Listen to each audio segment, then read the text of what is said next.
आपको पता होना चाहिए कि आत्मा का करैक्टर क्या है। स्थायी करैक्टर आत्मा का करैक्टर है, चरित्र जो है वो स्थायी है। इसलिए लेकिन इंसान स्थायी नहीं है, तो हमने समय रुकता नहीं है, घड़ी रुकती नहीं है, समय भी नहीं रुकता है, तो मन भी नहीं रुकता है, और शरीर भी नहीं रुकता है, और धरती भी नहीं रुकती है।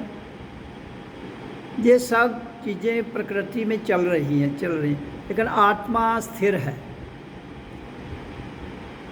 स्थिर का मतलब है स्थायी है, मूव नहीं करती है वो। तो जिस दिन आप स्वयं को उसके चरित्र में ले जाएंगे, जो मैंने लिखा है कि जब तक आप इसको कर रहे हैं तब आप करता है भगवान हैं, क्योंकि भगवान हमारे भीतर ही है, अलग नहीं है। तो और होने को परमात्मा कहते हैं। तो ये अभ्यास करते करते करते करते करते जो ध्यान की 4 विधियों ऊपर बताई गई हैं, ये सब क्रियाएं हैं।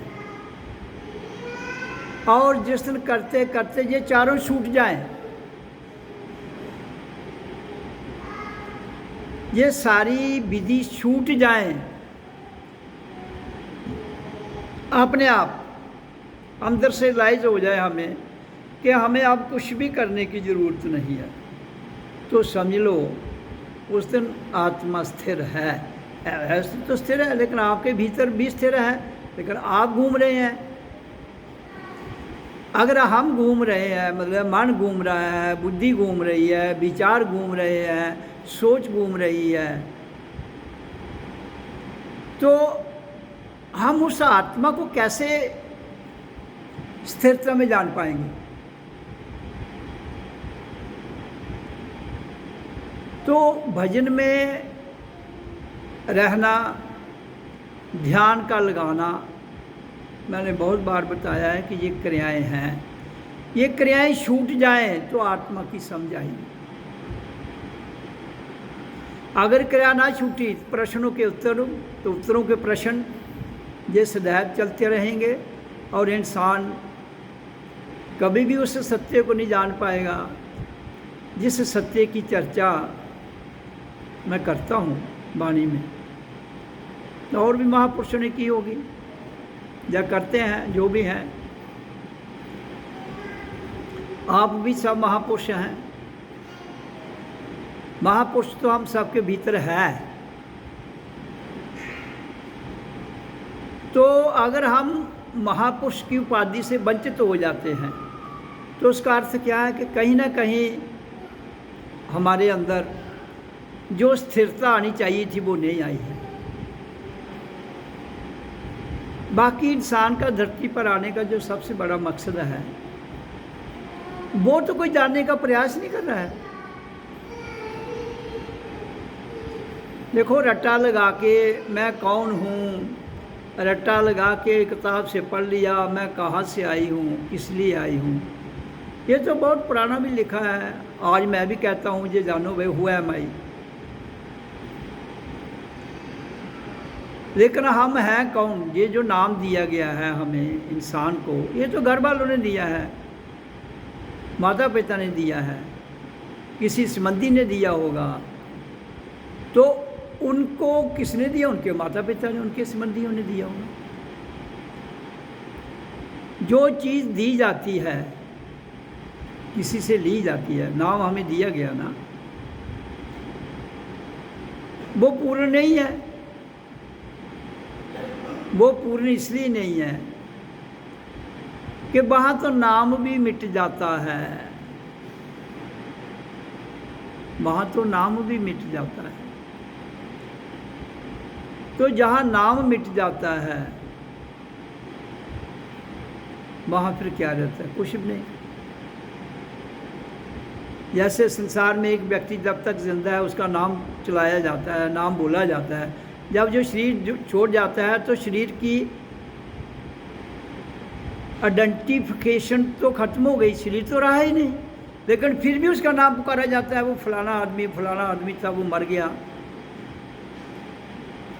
तो उसको उसके नाम से पुकारा जाता है ना। नाम की महत्ता तो बहुत है संसार में, लेकिन परमात्मा की स्थिरता में नाम की कोई महत्ता नहीं है। ये सारे साधन हैं, शरीर साधन है, नाम साधन है, भजन साधन है, ध्यान साधन है, और संसार के जितने भी यहाँ पर विधियाँ हैं, तौर तरीके, पूजा पाठ, भजन, कर्मकांड, ये सब चीज़ें क्या हैं? साधन। लेकिन सबसे उत्तम साधन है ध्यान। मैंने बहुत बार कहा है, ध्यान का अर्थ है अपने आप में, अपने आप से जुड़ना, अपने आप में अपने आप से जुड़ना। तो जाग कर, सत्संग हमेशा जाग कर सुना जाता है। जागना दो प्रकार का है, एक आंख खुली हुई है तो भी जागे हुए हों, एक आंख बंद है तो तब भी जागे हुए हों। लेकिन कई बार आंख खुले हुए भी ध्यान कहीं और हो तो भी समझ नहीं आएगी, और सोए हुए अगर सो गए हो तो भी नहीं समझ आएगी। समझ तभी आएगी आंखें बंद हो या खुली हो, शरीर बिल्कुल रीढ़ की हड्डी 90 डिग्री होनी चाहिए और गर्दन ऐसे हो, तो फिर ध्यान भी हो, मैं क्या बोल रहा हूँ तो समझ आती है। इसलिए परमात्मा का जो कंसेप्ट है वो ग्रंथों में भी लिखा है। परमात्मा क्या है, भगवान क्या है, वेद हैं, उपनिषद हैं, कुरान है, गीता है, बाइबल है, धम्मपद है, ज्ञानियों के 24 तीर्थंकर हुए,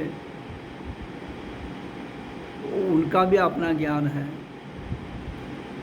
तो इसलिए ज्ञान की कमी नहीं है दुनिया में, ज्ञान की कोई कमी नहीं है, बहुत ज्ञान है। भारत की एक यूनिवर्सिटी थी जिसको जला दिया गया, नालंदा यूनिवर्सिटी। तो कहते उसको मुग़लों ने पता नहीं कौन से उन्होंने हमला किया था, तो उसको आग लगा दी। उसको जलने में कितने साल लग गए। तो वो लाइब्रेरी में किताबें रखी जाती हैं और कुछ नहीं, वो जली नहीं। तो नालंदा यूनिवर्सिटी आज भी है, अब इन्होंने दोबारा शायद उसको रिवाइव किया है, तो बिहार में है नालंदा। तो ग्रंथों का तो हिसाब बड़ा पुराना है। तो जितने ज़्यादा ग्रंथ लिखे जाएंगे उतनी ज़्यादा कन्फ्यूजन पैदा होती जाएगी, खासकर इस विषय पर कि what is the almighty power.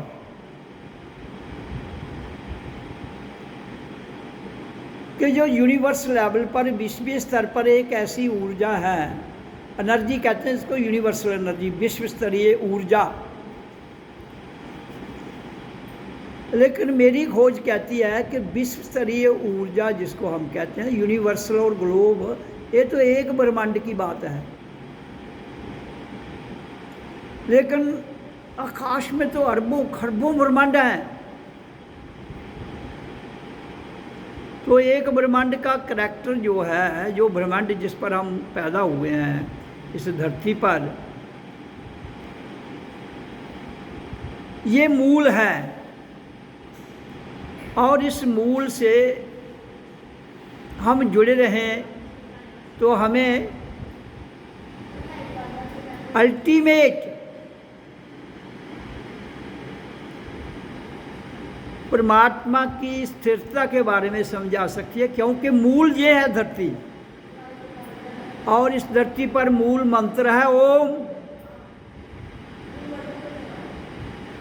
इस धरती का मूल मंत्र क्या है? ओम। इसलिए हमें मूल को अगर छोड़ देंगे तो तुम्हारा जितने भी धर्म हैं धरती पर जो पनप रहे हैं वो कभी भी उस सच को नहीं जान पाएंगे जिसको हम ओम शब्द की, ओम ध्वनि का उच्चारण करने से जान सकते हैं।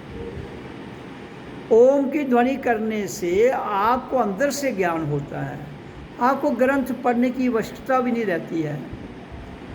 ओम के अंदर इतनी ऊर्जा है, एक यूनिवर्स की ऊर्जा नहीं है उसमें। यहाँ तो सूर्य लोकता के ओम की ध्वनि है जो हम ओ करते हैं व्याखरी ध्वनि में, ये सूर्य लोकता की जाती है। लेकिन जो अनाहद नाद ध्वनि है उसकी तो बहुत दूर तक सीमा है, जहाँ ना तो तुम्हारे ग्रंथ पहुँचते हैं ना तुम्हारे पंथ पहुँचते हैं, केवल ये ध्वनि पहुँचती है। तो इसलिए ये ध्वनि जहाँ तक पहुँचती है वहाँ तक का ज्ञान हमें दे सकती है। तो इसलिए हमें जीवन के रहते हुए जो मैं कहता हूँ, जो मैंने कहा है कि ओम का उच्चारण हर इंसान को करना है, चाहे वो हिंदू हो, चाहे वो मुसलमान हो, चाहे वो सिख हो, ईसाई हो, बौद्ध हो, जैन हो, नर हो या नारी हो, सबको करना है। कुछ लोग कहते हैं कि ओम जो है ये फाइनल नहीं है। मैं कहता हूँ मूल ये मूल है, और फाइनल क्या है? इसी मूल में से तुम्हें फाइनल मिलेगा। कैसे? जैसे एक बीज को लगा दीजिए ज़मीन में, लगाइए ना, बीज फूटता है, तुम्हें नहीं पता है वो बीज में अंदर क्या है, लेकिन फूटने के बाद वृक्ष बनेगा। वृक्ष को एक दिन फिर फल और फूल लगेंगे, और वो फल जब पकेगा तो आपको उसका परिणाम भी बता देता है वो। हाँ, अगर कहीं आप उस बीज को लगाया, पौधा फूटा, कोई जानवर खा गया, हवा उड़ा के ले गई, सुरक्षा रख कर नहीं उसको वहाँ तक जाने दिया, तो फिर उन लोगों को मैं ज़रूर कहूँगा कि उनके अंदर अभी खोज की कमी है, वो खोज करें, किताबों की खोज या किसी और चीज़ की खोज के द्वारा वो इस ओम के अंत और अनंत को नहीं जान पाएंगे। दुनिया की रचना हुई जब भी, तो सूर्य है तो ये धरती है, सूर्य ना हो तो ये धरती भी ना हो। लेकिन इंसान कहाँ पैदा होता है? धरती पर।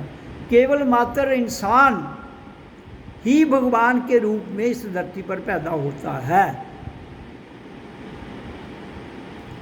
और उसी के पास हर प्रकार का ज्ञान है। कब तक? जब तक वो जिंदा है, जब तक उसके पास देह है, जब तक उसके पास शरीर है, जब तक उसके पास साधन है, संसाधन है, वो हर चीज़ को जान सकता है। ज़रूरत खोज की है। इसलिए मैं सारी दुनिया को, नार या नारी हो, कहता हूँ कि ओम का उच्चारण जरूर कीजिए।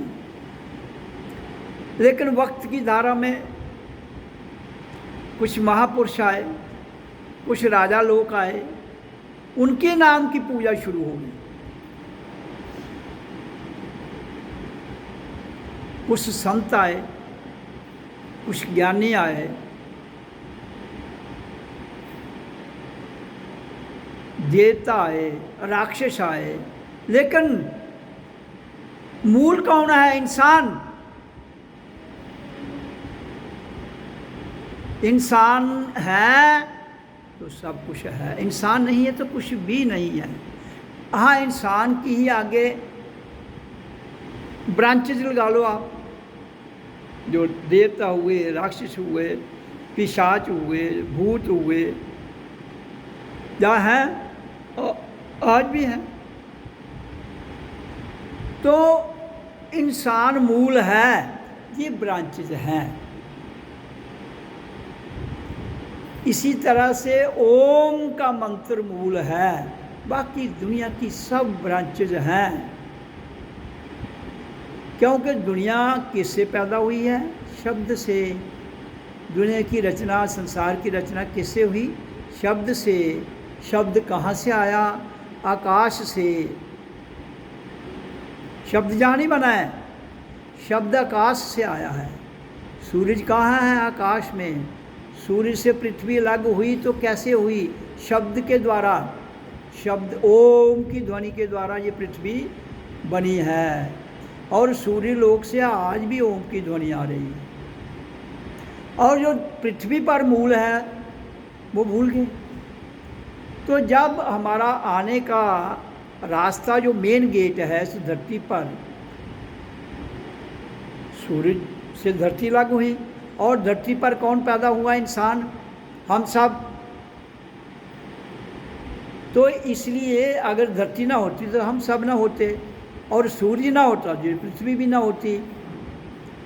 तो जब ये हमारा सारा सिस्टम जो है, कहने का जो सत्संग में भाव है वो बड़ा स्पष्ट है। इस प्लैनेट को, जिस प्लैनेट पर हम सब आए हैं, we all are landed on the earth planet. हम सब ये धरती पर उतरे हुए हैं। क्यों उतरे हुए हैं? कि आत्मा की स्थिरता यहाँ नहीं है। आत्मा ध्वनि, जब ये पृथ्वी अलग हुई उसी वक्त जब ध्वनि ओम की पैदा हुई, तो जो सोल थी, आत्मा थी जो, वो उसी वक्त आई है। और उसी वक्त ध्वनि के साथ क्रिएशन हुई। जो साउंड थी वो उस आत्मा से निकली है शब्द के रूप में, ओ आ, ओ आ। तो उसने मानव को जीवन दिया, जिसमें पॉजिटिव नेगेटिव। और लोग देखो, एक बार नार नारी हर चीज़ जो चाहिए थी वो पहली दफ़ा बनी है। उसके बाद उसकी रिप्रोडक्शन है, क्योंकि पहली बार तो सिस्टम में जो बनना था वो बन गया। वो बना शब्द की आवाज़ से। मूल जो है वो शब्द है, उसकी ध्वनि से ये सारा कुछ बन गया। तब सब कुछ पॉजिटिव, नेगेटिव, न्यूट्रल जो भी शक्तियाँ थी वो जहाँ आ गई। हाँ, उनकी खोज किसने की? इंसान ने। उनकी खोज किसने? इंसान। जैसे एवोल्यूशन होता गया, उसका दिमाग, बुद्धि विकसित तो होती गई, तो उसने अपनी बुद्धि के द्वारा यहाँ धरती से जो पदार्थ थे उनका परम्यूटेशन एंड कम्बिनेशन के द्वारा यहाँ की चीज़ों में डिस्कवरी करके, जहाँ खोज करके उसने जाना कि ये धरती क्या है, इस पर क्या क्या है। जिनको ऋषि कहते हैं या साइंटिस्ट कहते हैं, ऋषि और साइंटिस्ट हो गए जो वैज्ञानिक हो गए, जिन्होंने खोज की है। तो बेसिकली हर इंसान ऋषि है, हर इंसान भगवान है, हर इंसान के अंदर शैतान है, हर इंसान के अंदर भूत भी है, पंचभूत न तुंदा अंदर राक्षस, सब रीतियाँ हैं। लेकिन हमने जो मूल है उसको नहीं भूलना है। तो मूल क्या है? आवाज़। कौन सी? ओम। तो अगर दुनिया ओम की मूल आवाज़ को नहीं भूलती है तो दुनिया में शांति आ सकती है। नहीं तो ये जितनी मर्जी पूजाएं कर ले, मैं इनकी पूजाओं के नाम नहीं लेना चाहता, ये क्या क्या करते हैं, क्या क्या नहीं करते हैं, जो मर्जी कर लें, कभी भी दुनिया में शांति नहीं आएगी, भाईचारा नहीं रहेगा। जो वासुदेवम कुटुंबम का ये बड़े बड़े पंडित, बड़े बड़े महापुरुष नारे लगाते हैं, वो खोखले के खोखले धरे रह जाएंगे। वो कुछ भी कर लें, चाहे कितने जप कर लें, कितने तप कर लें, 100 जन्म लेने के बाद भी एक आदमी जो है उसको एक ओम की ध्वनि जो है वो मुक्त कर सकती है।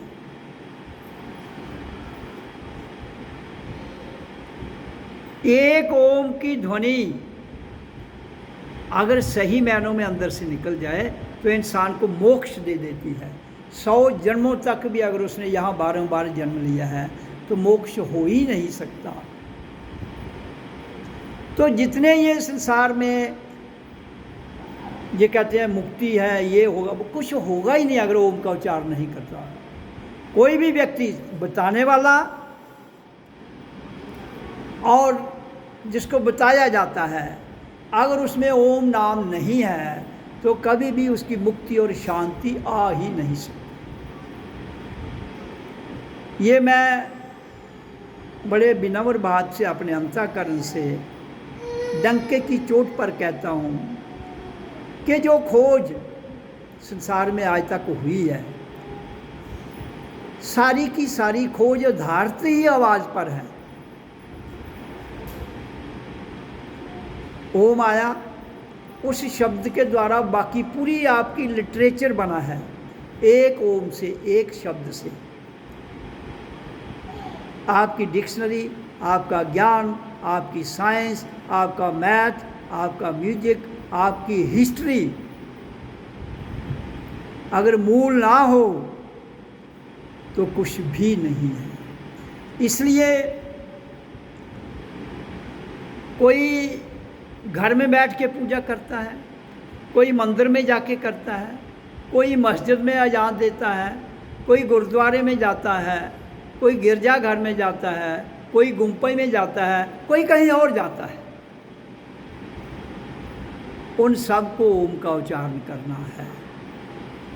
अगर वो सच को जानने की इच्छा रखते हैं तो ओम का उच्चारण करना है, अगर नहीं रखते हैं तो फिर जो मर्जी करते रहें, और फिर दुनिया में दंगा फसाद, झगड़े, तेर मेर, प्लस माइनस, ये कभी भी मिटेगा नहीं। मिटता तो कुछ नहीं है। हम कहेंगे ओम ने मिटाना है, ओम ने हमें उस स्थिति में ले जाना है जहां ये जितनी शक्तियां हैं, ये क्या होता है, इनकी शक्ति जो है वो क्षीण हो जाती है। ओम की ध्वनि इन सारी शक्तियों की, इन सारी जो शक्तियां हैं संसार में, उनकी जो ऊर्जा है, शक्तियों की जो ऊर्जा है, उसको क्षीण करके इंसान को रियलाइजेशन करवा देता है। और रियलाइजेशन से क्या होता है, हमें सच की समझ आ जाती है। नहीं तो हम कहीं ना कहीं जीवन के रहते हुए डगमगा जाते हैं। और ओम की एक ऐसी ध्वनि है जो जीवन में आपको कभी भी डगमगाने नहीं देगी, अगर आपने पूर्णता इसका उच्चारण करके और इसको क्रिया से अक्रिया में ले जाकर जब आप अपने आप में स्थिर हो जाते हैं तो आत्मा स्थिर है। आत्मा की स्थिरता का अनुभव हो जाता है आपको, आत्मा की स्थिरता की अनुभूति हो जाती है हमको, तो फिर समझाता है कि रियलिटी क्या है। बहुत से लोग प्रश्न करते हैं ओम से क्या होता है। मैं सिर्फ उनको यही उत्तर देना चाहता हूँ कि ओम से क्या नहीं होता है।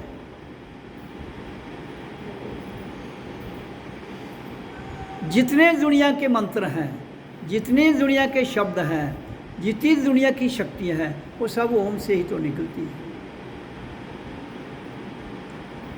आप ब्रह्मा विष्णु शिव, हिंदू मत में कहते हैं कि ये तीन शक्ति हैं, ब्रह्मा विष्णु शिव, तो ये किससे निकलते हैं? शिव किससे निकलता है? ओम की ध्वनि से। ब्रह्मा तो नाभि से उत्पन्न होता है, वो तो मूल है। विष्णु हृदय से पैदा होता है, वो तो एक प्रेम की परिभाषा है। और शिव आज्ञा चक्र से प्रकट होता है। तो यहाँ ओम की ध्वनि है आज्ञा चक्र में। तो ये हमारे मूलाधार से लेकर आज्ञा चक्र तक ध्वनि हैं। और ओम इज द सुपर, क्योंकि इसके आगे कोई ध्वनि है ही नहीं।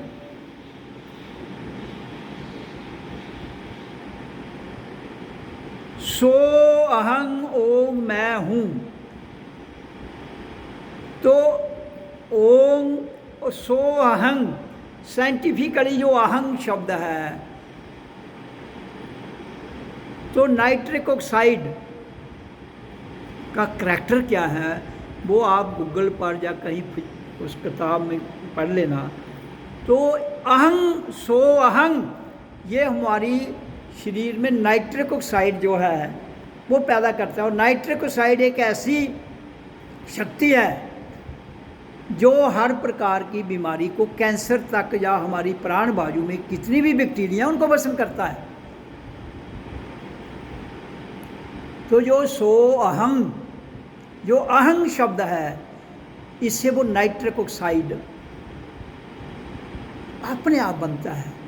इस तरह तो आपको नाइट्रिक ऑक्साइड बनाने के लिए क्या क्या चाहिए, क्या क्या नहीं चाहिए, इसमें केमिस्ट्री में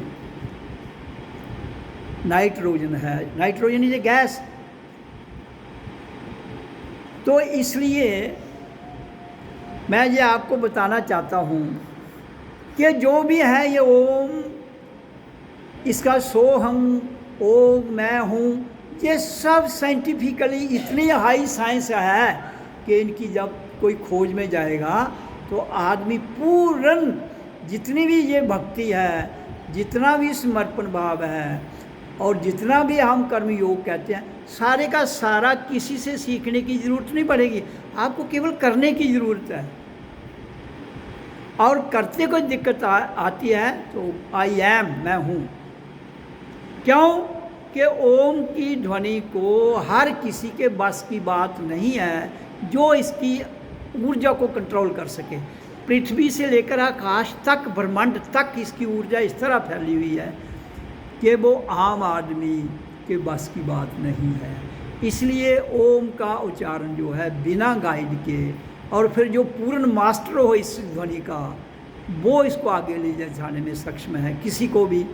हाँ, अगर वो आदमी करता है तो करने की ज़रूरत है, ज़्यादा झंझटों में पड़ने की ज़रूरत नहीं। मैं कहता हूँ start it from 5 minutes, 5 minute से रोज़ करो, इसको करते जाओ, करते जाओ। तो ये पूरे विश्व को कंट्रोल में कर सकती है ध्वनि, है इसी के कंट्रोल में। बाकी तो मैन मेड हैं सारे नाम, उनका ज्ञान स्वयं हो जाता है। मैं नहीं कहता हूँ वो उनकी वैल्यू नहीं है, मैन मेड की वैल्यू बहुत है। जितने पदार्थ जहाँ धरती पर बनाए गए, इंसान ने बनाए गए, वैल्यू तो उनकी है। वैल्यू तो उन चीज़ों की है ना जो खोज की गई। तो इसलिए, लेकिन मैं ये कहता हूँ सर्वप्रथम कर्म करना, प्रयास करना हमारा अधिकार है। किसी भी चीज़ के लिए प्रयास करना, it is our right, fundamental right. जैसे हमारे संविधान में जो भारत का है फंडामेंटल राइट है कि everyone has the right to vote. हर आदमी वोट डालने का फंडामेंटल राइट रखता है, अंधा हो, लूला हो, लंगड़ा हो, सत्ता हो, पढ़ा लिखा हो, अनपढ़ हो, कोई कैटेगरी है वोट के लिए। 18 साल होना चाहिए बस, तो डाल सकता है। तो that is a fundamental right at the age of 18। What chanting of Om is the fundamental right of everyone from the time of birth। जन्म लेने के समय से ही उसका फंडामेंटल राइट है कि उसको ओम। क्यों है वो फंडामेंटल राइट? क्योंकि उस ध्वनि के द्वारा वो जिंदा हुआ है। मैं दुनिया के जितने डॉक्टर हैं, जितने साइंटिस्ट हैं, मुझे ये बताएं कि बिना साउंड के कोई बच्चा जिंदा रहा आज तक? जब बच्चा माँ की कोख से बाहर आता है, अगर वो आवाज़ नहीं निकालता है तो वो जिंदा नहीं होता है।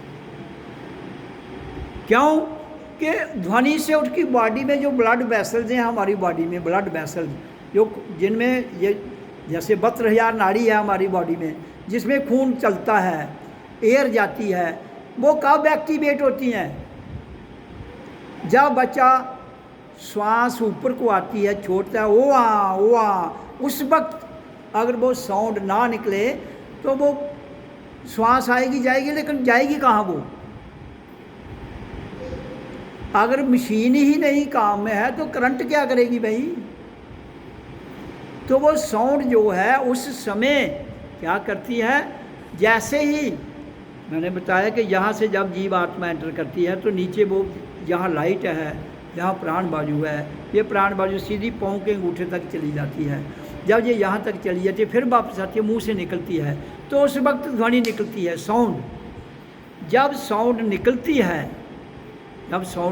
है तो उस साउंड के द्वारा जो प्राण वायु बाहर जाती है, that will come again automatic. लेकिन अगर साउंड नहीं निकली होगी तो वो प्राण वायु एंटर ही नहीं कर पाएगी, तो बच्चा जो उसकी बॉडी है वो जिंदा नहीं होगा, डेड होगा।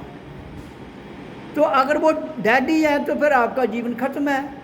किसी का भी जीवन जो जन्म के समय पैदा हुआ, तो ये मंत्र हमें जन्म से मिला हुआ है, फंडामेंटल जन्म से नेचर ने दिया, हमें किसी ने नहीं दिया है। वोट का हक तो हमारे कॉन्स्टिट्यूशन ने दिया है, that is man made. What the constitution of the God is not man made, वो स्वयं है, उससे स्वयं आवाज़ निकली है, किसी ने नहीं निकाली है। इसलिए वो सर्वप्रथम हमारा फंडामेंटल जो बेसिक का हक है वो क्या है? Om, sound. Sound is the cause of creation and creatures on the earth planet, and that too sound is Om. तो इस धरती की जहाँ हर प्राणी का जो क्रिएशन हुई है, जो मानव कोई भी हो धरती पर, तो वो ध्वनि से पैदा हुआ है और ध्वनि है ओम। तो इस विश्व की रचना जिसने की है उसी को भगवान कहते हैं। बाकी जो नाम दिए गए, मैंने कहा कि वो मैन मेड है। तो मैन मेड नाम आप जो मर्जी दे लो, ब्रह्मा दे लो, उसको एक कह लो, विष्णु को 2 कह लो, शिव को 3 कह लो, 1 2 3। ये तो हमारी मर्जी है ना। जैसे आप सब बैठे हो, घर वालों ने नाम दिया है, किसी को दिया ना अलग अलग नाम। अगर 1 2 3 4 भी रख लें तो क्या दिक्कत है? कोई दिक्कत नहीं है। देखो ना, पूरी वर्ल्ड में जो भी बच्चा पैदा होता है, सीरियल नेम 1 2 3 4 5, उसको जैसे आपके वो आधार कार्ड बने हैं, तो बर्थ के समय ही आपका आधार कार्ड बना दिया जाए, उसी में उसका नंबर लिख दिया जाता है आजकल। तो वो भी तो चल सकता है। तो नाम जितने भी दिए गए हैं, नाम की महत्ता है।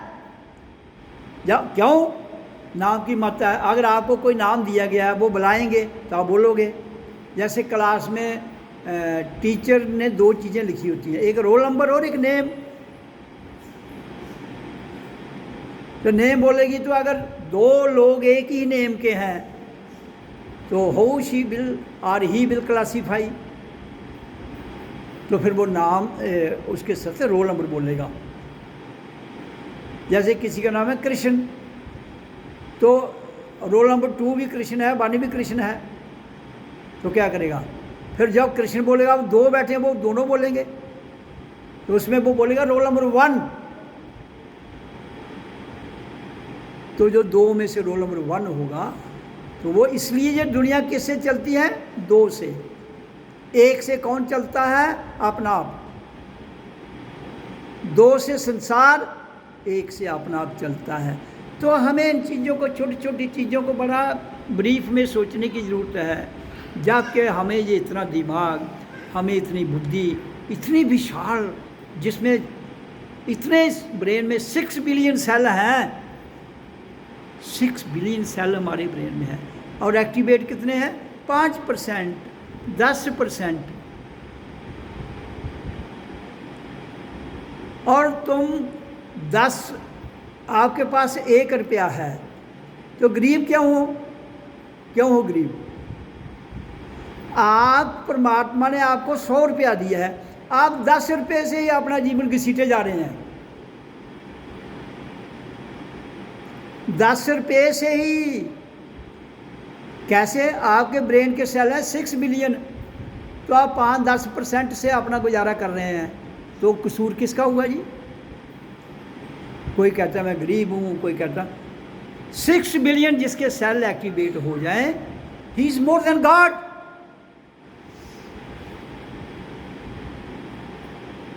ये जो छोटे छोटे इन्वेंशन करने वाले लोग हैं धरती पर, ये कभी कोई गरीब देखा जिसने छोटी सी सुई बना दी? वो भी करोड़पति बन जाता है। लेकिन आप तो दुनिया के क्रिएटर हो,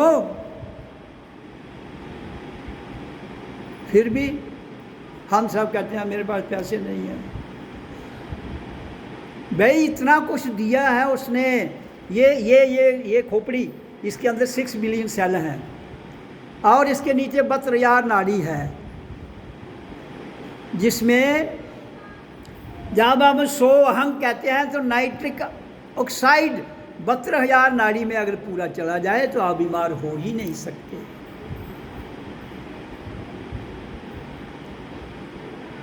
क्यों? कि उसके अंदर इतनी पावर है कि आपके सिस्टम को वो इतना हीलिंग कर देता है, इतना कर देता है कि आपके अंदर कोई बीमारी रहने नहीं देता है। लेकिन कमी कहाँ है? कमी कहाँ है? कमी हमारे समाज में ये धर्म के ठेकेदार जिन्होंने इसका व्यापार शुरू किया है, किसका? परमात्मा के नाम पर। Those who are selling it अपने चंद सिक्कों के लिए, गड़बड़ वहाँ से हो गई और धर्म के नाम पर कत्लो गारत शुरू हो गई। हिंदुओं ने अपने निजी बना लिए, मुसलमान ने अपने बना लिए, सिख ने अपने बना लिए, ईसाई ने अपने बना लिए। भाई तुम सब इंसान हो तो तुम्हारे निजम अलग कैसे हो सकते हैं? जब हम सब इंसान हैं तो निजम अलग कैसे हो सकते हैं? जब हम सब इंसान हैं हमारे धर्म अलग कैसे हो सकते हैं? जब हम सब इंसान हैं तो फिर इंसान तो इंसान ही है। फिर हिंदू, मुसलमान, सिख, ईसाई, बौद्ध, जैन, पारसी और कहाँ से आ गए? अब भारत में ही पंजाबी, गुजराती, मराठी, बंगाली, उड़िया, डोगरा, कश्मीरी, ये कहाँ से आ गए? भाषाएं अलग हैं, रेस अलग हैं, लेकिन है तो सब इंसान ही है ना।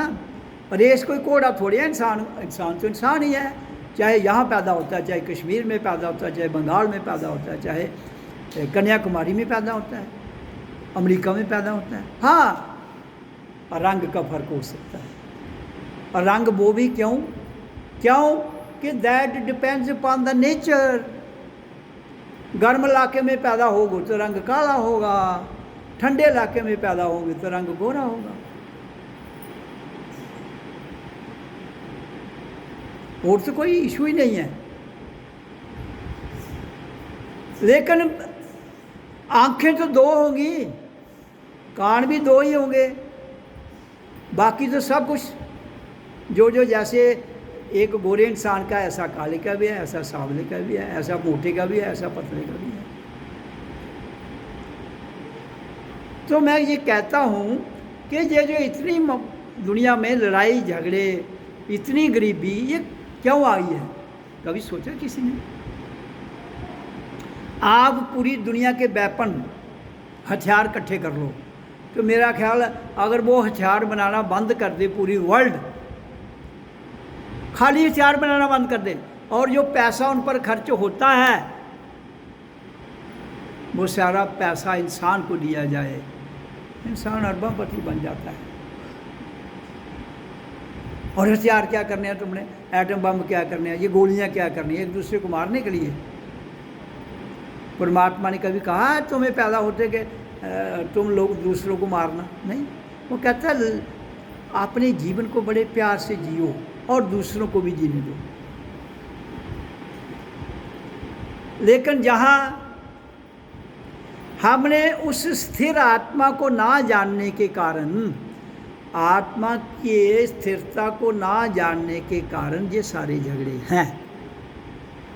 मेरा जो मेन जो सत्संग का अर्थ है वो मैं जो आपको क्लियर कर रहा हूँ आज, कि आत्मा स्थिर है, शाश्वत है, उसको ना जानने के कारण मन शाश्वत नहीं है, मन स्थिर नहीं है, बुद्धि स्थिर नहीं है, शरीर स्थिर नहीं है, विचार स्थिर नहीं है, सोच स्थिर नहीं है। उसके कारण ये सारे झगड़े हैं। अगर आप मूल उस आत्मा को ओम का उच्चारण करके जान लो, हु एम आई, तो ये सब स्थिरता में आ जाएंगे, तो ये गरीबी खत्म हो जाएगी, झगड़े खत्म हो जाएंगे। और यहाँ का जो सिस्टम है वो इतना करप्ट है। बनाया हमने, कसूर दूसरों का, बनाया हमने है। हम का मतलब है हमारे बाप दादा ने बनाया, हम उनके दादा ने बनाया, जो भी पीढ़ी दर पीढ़ी से चल रहा है। तो उस सिस्टम को ठीक करने की ज़रूरत है। क्यों? हमें उस सिस्टम में जीना है जो सिस्टम हमारे मुताबिक अनुकूल है। जिसे पिटे सिस्टम को छोड़ देना चाहिए। अगर ऐसा सिस्टम जिससे इंसान भूखा मरता हो, तो मैं कहता हूँ अगर वो परमात्मा भी है, ऐसा सिस्टम है तो छोड़ देना चाहिए।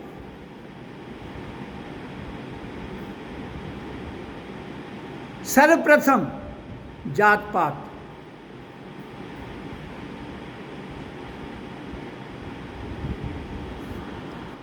तो मैं कह रहा था सर्वप्रथम जात पात खत्म होनी चाहिए। हम सब इंसान हैं।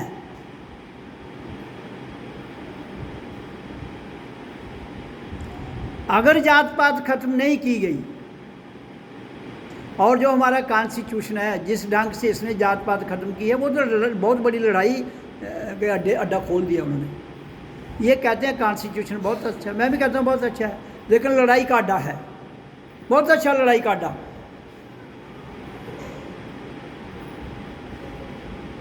ये जो बुद्धिजीवी लोग हैं, दे आर वेरी डेंजरस।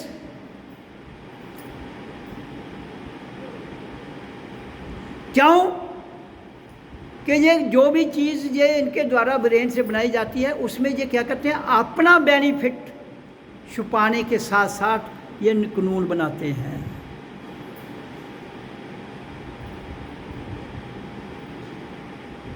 कानून क्या है? सूरज 6:05 पर निकलना है, निकलता है, उसको कहते हैं नियम का पालन करना। कोई थोड़ी उसको डायरेक्ट कर रहा है कि तू इतने बजे निकल, खुद निकल रहा है। तो इसी तरह से हमारे अंदर भी तो करोड़ों सूरज हैं। तो हमारे अंदर करोड़ों सूरजों की ऊर्जा होते हुए भी हम डिसिप्लिन को पालन नहीं कर रहे हैं।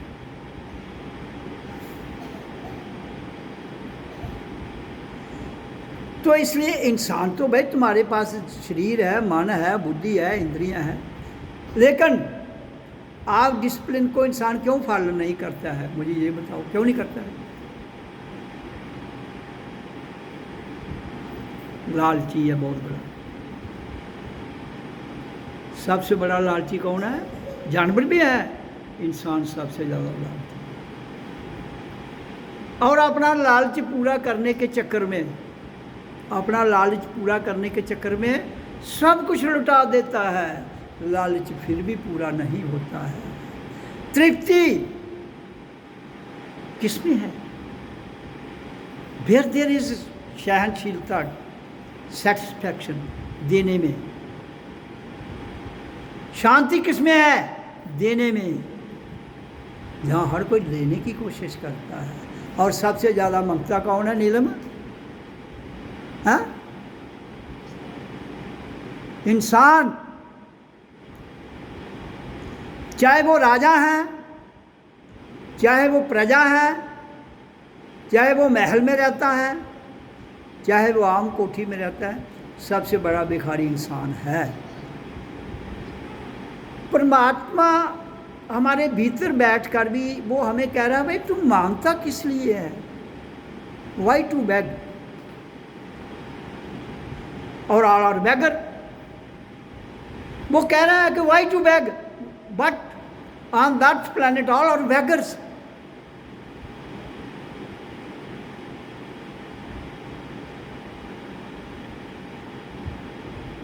तो फिर कहता तुमने तो, जिसने कहा कि तुम राजा हो विदाउट क्राउन, राजा विदाउट क्राउन, क्राउन तो उतर जाएगा ना, फिर राजा थोड़े रहेंगे आप। तो विदाउट क्राउन जो राजा है वो तो, उसको तो नहीं तुम हटा सकते हो। परमात्मा के पास कोई क्राउन है कि नहीं है, इसलिए तुम उसको कभी नहीं हटा सकते हो। लेकिन जहाँ जो भी राजा बनता है उसका कोई तख्त होता है, उसका कोई क्राउन होता है। कहता है जिस दिन तुम मुझे को जान लोगे, रियलाइज कर लोगे, उस दिन तुम बेताज बादशाह बन जाओगे। बेताज जिसका ताज नहीं होता है। लेकिन तुम्हारे द्वारा किया गया कर्म, तुम्हारे द्वारा सोची गई सोच कहाँ फंसी हुई है? बैगिंग में। तो इसलिए कर्म करो, कर्मण्य सेवाधिकारे माँ फले चूका। प्रयास। मैं कहता हूं कि गीता के 2 ही श्लोक हैं जिस पर पूरी गीता आधारित है। एक, कर्म करना हमारा अधिकार है और कर्म की चिंता मत कर, मुझे ये मिले, मुझे ये मिले।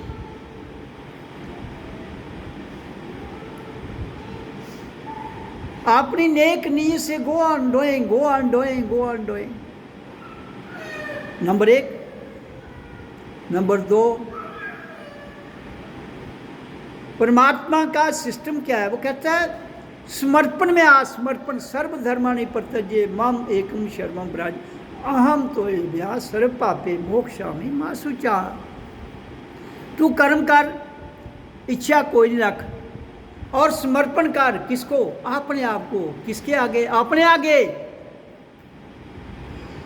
जब गीता में उपदेश दिया जा रहा है कि सारे धर्मों को छोड़ केवल मुझ एक की शरण में आ जा। मुझ एक केवल कौन है? आत्मा। वो हम सबके भीतर है ना।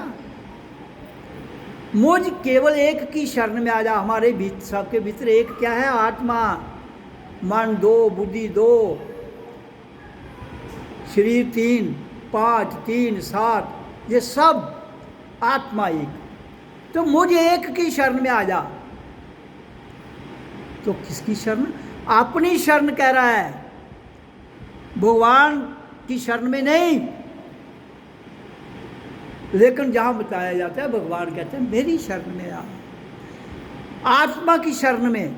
और आत्मा एक है। मम एकम। भगवान एक नहीं है। भगवान तो 800 करोड़ है इस समय जो धरती पर जिन्होंने शीर धारण किए हुए हैं, तकरीबन इतने हैं। और जो बिना शरीर के हैं उनकी गिनती नहीं है। तो एक कौन है? आत्मा।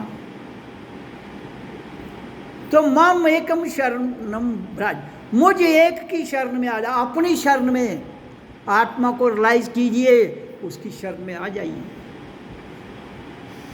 द डे, द क्षण हम आत्मा को रियलाइज कर लेते हैं, कहता उसकी शरण में चला जा। अहम तो ये ब्या। फिर कह रहा मैं तुम्हें सारे पापों से मुक्त कर दूंगा। कौन कह रहा है? आत्मा। कहना किसके द्वारा है? रियलाइज मैंने की तो मेरे द्वारा ही कहेगी ना, वो मुझे ही कहेगी ना। तो मैं तुझे सारे पापों से मुक्त कर दूंगा और तू सदा के लिए सुखी हो जाए। Then there is no problem.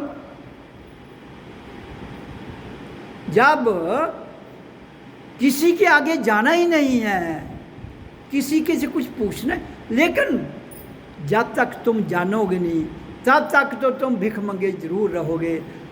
मैं इसके मंदिर जाना है, मुझे इस देवी के पास जाना है, मुझे उस पंडित के पास जाना है, मुझे उस टीचर के पास जाना है। वो बहुत इंटेलिजेंट नहीं। You realize yourself. हाँ, गाइडेंस की जरूरत है। गाइडेंस देखो, जब पहली बार किसी ने ग्रंथ लिखा, मैथ लिखा, साइंस लिखी, तो वो कौन था? इंसान। उसको किसने गाइड किया? बताओ ना। ये प्रश्न पूछना चाहिए हर आदमी को अपने आप से। जब पहली बार यहाँ किसी चीज़ की डिस्कवरी हुई, किसी चीज़ की रिसर्च हो गई, तो वो किसने की, कहाँ से की, उसको किसने बताया? उसका गुरु कौन हुआ? कोई नहीं, अपना आप कौन था? Realized soul. तुम कहते हो भावो, वो भावे नहीं दे, कोई कुछ नहीं देगा आपको। आपके भीतर बैठा हुआ बहुत बड़ा भावा है, वही सब कुछ देगा, लेकिन उससे बाकफीट निकाल लो भाई। तुम बाकफीट निकालते हो किससे? संसार से, दोस्तों से, रिश्तेदारों से। ये मेरा बड़ा पक्का रिश्तेदार है, ये मेरा बड़ा पक्का, वहाँ ही तो गड़बड़ है। कहता है दोस्ती करनी तो अपने से कर, नहीं तो किसी और से करेगा तो धोखा खाएगा। अपने से दोस्ती, कोई कहेगा अपने से दोस्ती किया होती है भाई। वो गले मिलना है तो दूसरे के मिलना है ना, प्यार करना है तो दो शरीर चाहिए।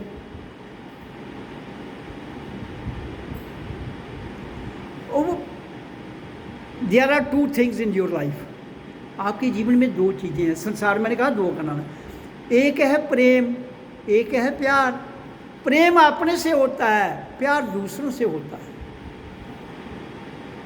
प्यार को छोड़ दो, अच्छा तुम कहो प्यार को छोड़ दिया तो फिर क्या, कुछ बचा ही नहीं बाकी। प्रेम के भीतर भी प्यार छुपा हुआ है, प्रेम के भीतर भी प्यार छुपा हुआ है।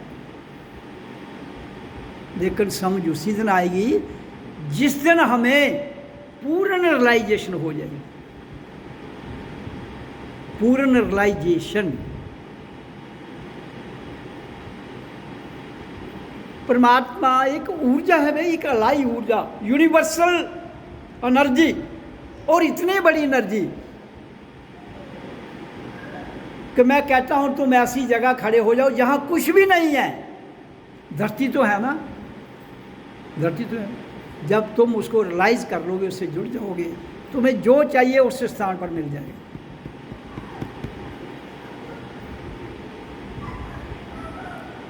परमात्मा को दुकानें में थोड़ी बिकाना है,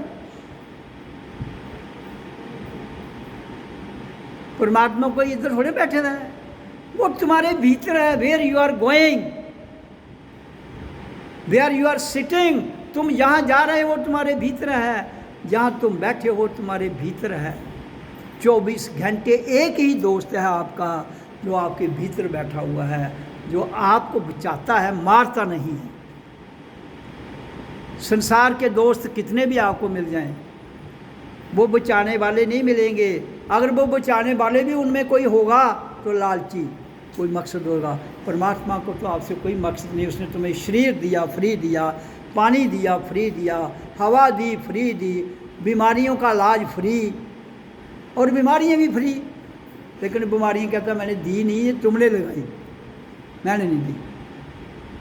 इलाज फ्री है, लेकिन यहाँ इलाज, एक किडनी खराब हो जाए तो लाखों रुपया लग जाता है। कहता मैंने तो फ्री दी थी, मैंने तेरे को कोई पैसा तो नहीं चार्ज किया था। कोई चीज़ चार्ज की उसने, जब बच्चा पैदा होता है कुछ चार्ज नहीं किया। हाँ कहता है अन्न से शरीर बनता है, अन्न से शरीर बनता है, वो अन्न धरती पर दिया मैंने। अन्न जो शरीर के लिए चाहिए वो धरती पर बनता है, इसलिए वो अन्न धरती से मिलेगा भाई। तो संसार चलता है। मेरी जो सत्संग वाणी कहती है कि हमें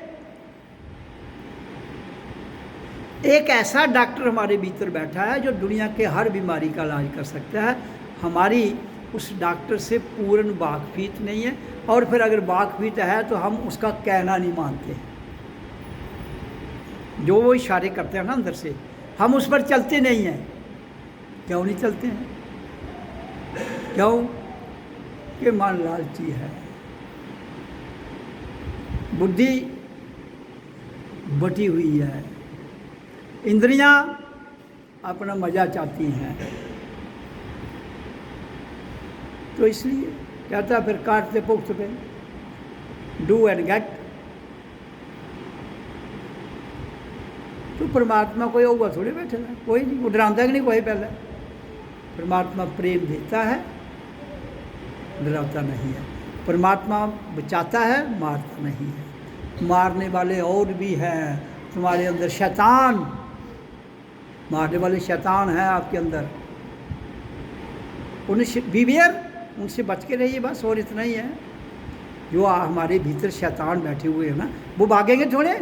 इस धरती पर इतनी क्रिएशन कर दी है इंसान ने, मैं आपको बड़ा क्लियर बता रहा हूँ, आज के युग में इतने भगवान, इतने देवी देवते यहाँ क्रिएट कर दिए हैं इंसान ने। वो सब क्या है, वो जो जिसकी तुमने क्रिएशन की है वही तुम्हें एक दिन मार देगा, वही मारेगा। इसलिए मैं कहता हूँ लोगों को, ये ज़्यादा देवी देवता, ज़्यादा खड़पैंच मत, एक ही आवाज़ है, ओ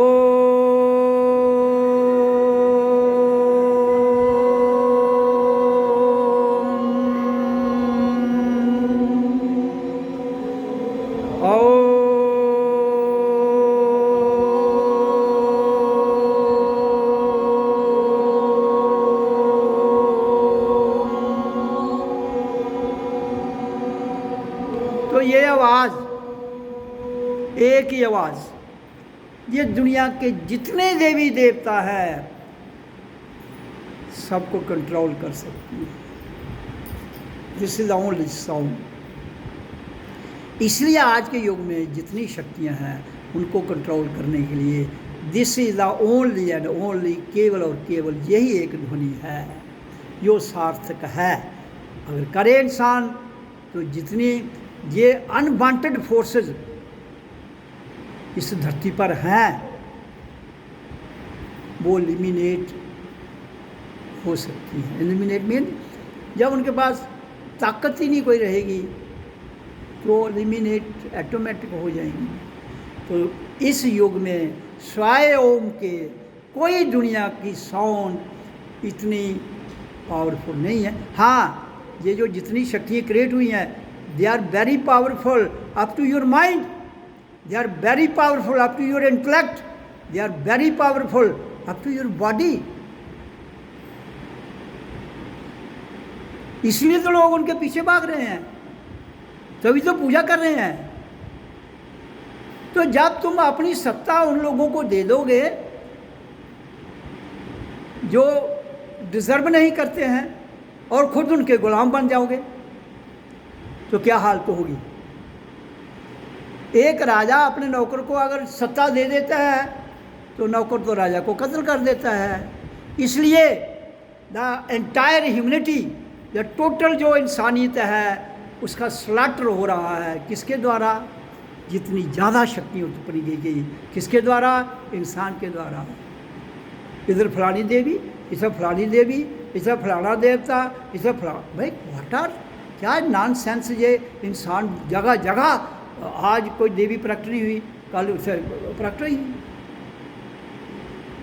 तो लोग जिस स्थान पर जाएंगे उस स्थान में पावर बन जाती है। इंसान, मैंने कहा ना, लालची है। इसलिए ओम का उच्चारण ही सार्थक है। तो इसलिए हम ओम का उच्चारण कर लेते हैं। अब हम ध्यान लगाएंगे जो समय बचा है। ओम